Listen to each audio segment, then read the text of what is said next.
नमस्ते छात्रों, हमेशा की तरह मेरी कक्षा में आपका बड़े प्यार से तहे दिल से स्वागत है। रयत शिक्षण संस्था Satara Rayat online school education रोज प्रकल्प 2021-22 के लिए सदगुरु गाडगे महाराज कॉलेज कराड़ से मैं अध्यापिका माधुरी सावंत कक्षा 11वीं विषय हिंदी लेकर आई हूँ। आज मैं मध्ययुगीन काव्य बाल लीला संत सूरदास ने इसे लिखा है। अब ये बाल लीला किसकी है? कृष्ण कन्हैया की। इसे लिखा किसने है? संत सूरदास जी। इनका परिचय, उनका जन्म 1478 को दिल्ली के पास सीही नामक एक छोटे से गांव में हुआ। शुरुआत में आगरा और मथुरा के बीच यमुना के किनारे गौ घाट पर वे रहे। वही आपकी भेंट गुरु वल्लभाचार्य से हुई। अष्टछाप कवियों की सगुण भक्ति काव्य धारा के आप एकमात्र ऐसे कवि हैं जिनकी भक्ति में सखी भाव, माँ की ममता का भाव, मतलब वात्सल्य भाव और मधुरता यानी कि मिठास, ये भाव इसमें दिखाई देते हैं। कृष्ण की बाल लीलाओं तथा वात्सल्य का भाव सजीव चित्रण पदों की विशेषता है। संत सूरदास की मृत्यु 1580 में हुई। कुछ लोकदंतियों के अनुसार कुछ लोगों का यह मानना है कि संत सूरदास जी जन्मांध थे। कुछ लोग कहते हैं कि उन्हें चेचक की बीमारी हुई थी और उसमें उनकी आंखें मतलब दृष्टि चली गई थी। लेकिन चाहे कुछ भी हो, उनका बाल लीला का वर्णन, कृष्ण की किलकारियों का वर्णन अगर देखा जाए तो ये हमें एहसास भी नहीं होता कि शायद वे आँखों से देख ही नहीं सकते थे। इतना सुंदर मनोहारी वर्णन उन्होंने किया हुआ है कि हमें जो आँखों से देखने वाले लोग हैं वे भी इतना सुंदर वर्णन नहीं कर सकते हैं। इनकी प्रमुख कृतियाँ हैं सुरसागर, सुरसारावली तथा साहित्य लहरी आदि। काव्य के परिचय में पद काव्य की एक गेय शैली है। हिंदी साहित्य में पद शैली की दो निश्चित परंपराएं मिलती है। एक है संतों की सबद और दूसरी है कृष्ण भक्तों की पद शैली, जिसका आधार लोकगीतों की शैली है। भक्ति भावना की अभिव्यक्ति के लिए पद शैली का ही प्रयोग किया जाता है। काव्य का परिचय। प्रस्तुत पदों में कवि ने कृष्ण के बालहट एवं यशोदा की ममतामयी छवि को प्रस्तुत किया है। पहले पद में अपने लाल की हर इच्छा पूरी करने के लिए आतुर हमारी यशोदा मैया अपने बच्चे का हट पूरा करती है। पानी के बर्तन में चांद की छवि दिखाकर उसे बहला लेती है। चांद को देखने पर हमारे कृष्ण बड़े मन मोहने वाली मुस्कान मुस्काते हैं तो हमारी यशोदा मैया उस पर बलिहारी हो जाती है।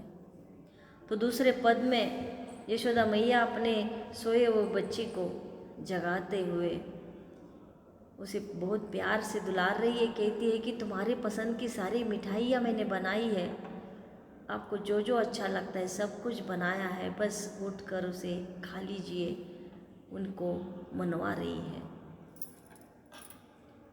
बार बार जसुमति सूत बोदती आऊ चंद तो ही लाल बुलावे, मधु मेवा पकवान मिठाई आपुन खेहे तो ही खवावे, हाथ ही पर तो ही लिन्ने खेले नैकु नहीं धरनी बैठावे, जल बासन कर ले जू उठावती याही में तुर तन धरी आवे, जलपूट आनी धरनी पर राख्यो गही आन्यो पर चंद दिखावे, सूरदास प्रभु हंसी मुस्काने बार बार दोऊ करनावे।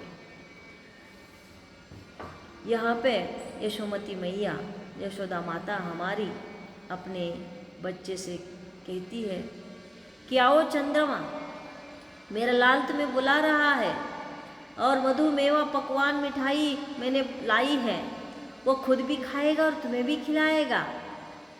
वो दोनों हाथों पर तुम्हें खेलेगा तुम्हारे साथ, तुम्हें धरती पर नहीं रखेगा।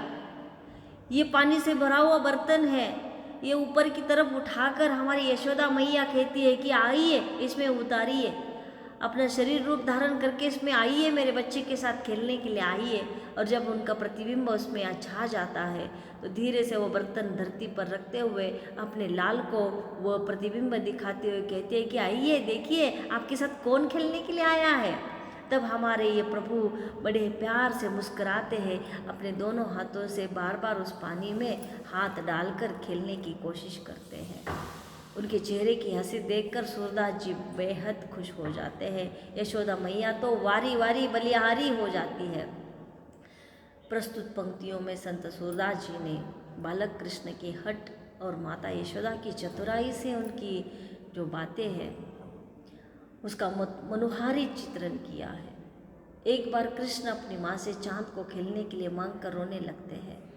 अपने लाल को चुप कराते हुए माता यशोदा चंद्रमा से कहती है, हे चंदा तुम आओ, तुम्हें मेरा लाल बुला रहा है।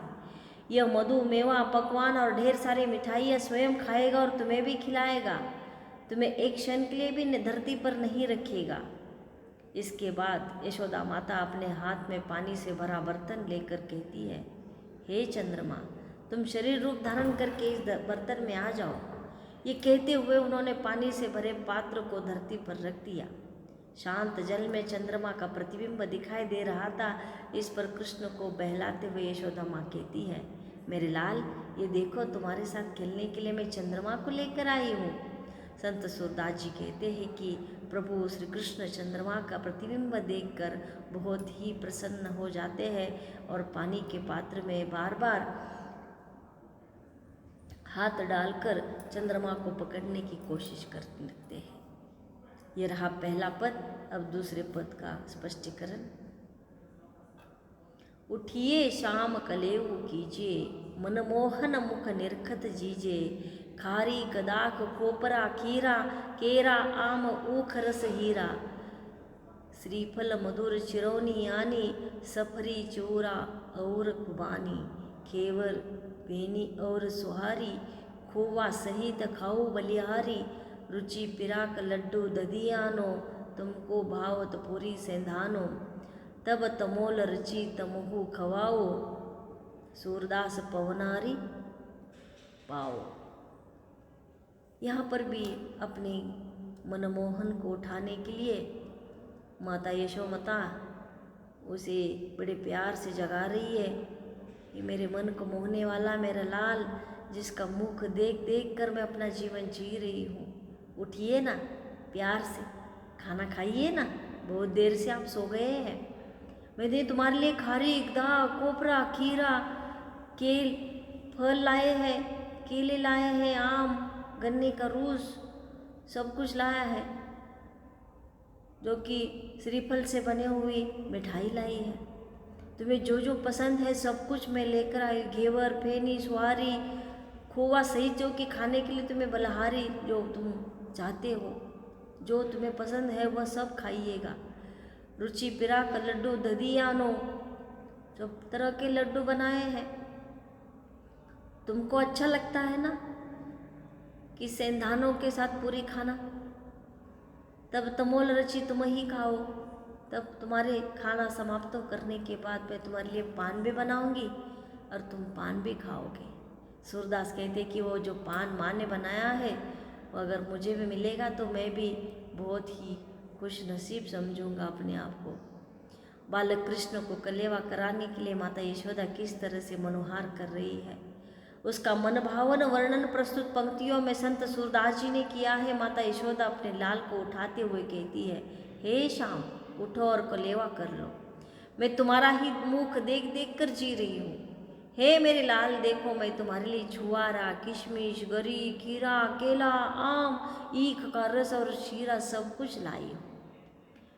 मीठा श्रीफल चिरौनी अमरूद चौरा जरदालू भी है। मेरे लाल तुम पर बलिहारी जाओ, वारी वारी जाओ, तुम उठो और घेवर फेनी व पुड़िया खाओ। अच्छा लगता है ना, मैं गुजिया लड्डू बनाकर दही के साथ लाई हूँ। तुम्हें पुड़ी के साथ अचार बहुत अच्छा लगता है ना, मैं वही भी लेकर आई हूँ। ये सब खाने के बाद मैं तुम्हें अपने हाथों से पान बनाकर खिलाऊंगी। पर इस पर सूरदास जी कहते कि पान की खिलवाई मुझे भी मिलनी चाहिए। देखिए छात्रों, आप लोगों को दोनों पदों के माध्यम से कि माँ की ममता का वर्णन यहाँ पे दिखाई देता है। बच्चे का हट माँ किस तरह से पूरा करती है तथा अपने बच्चे के लिए वो किस तरह से यशोदा माता की तरह सारी माएँ हमेशा अपने बच्चों के लिए वो बेहद ही प्यार जताती हुई दिखाई देती है। तो हम यहाँ पे रुकते हैं। धन्यवाद।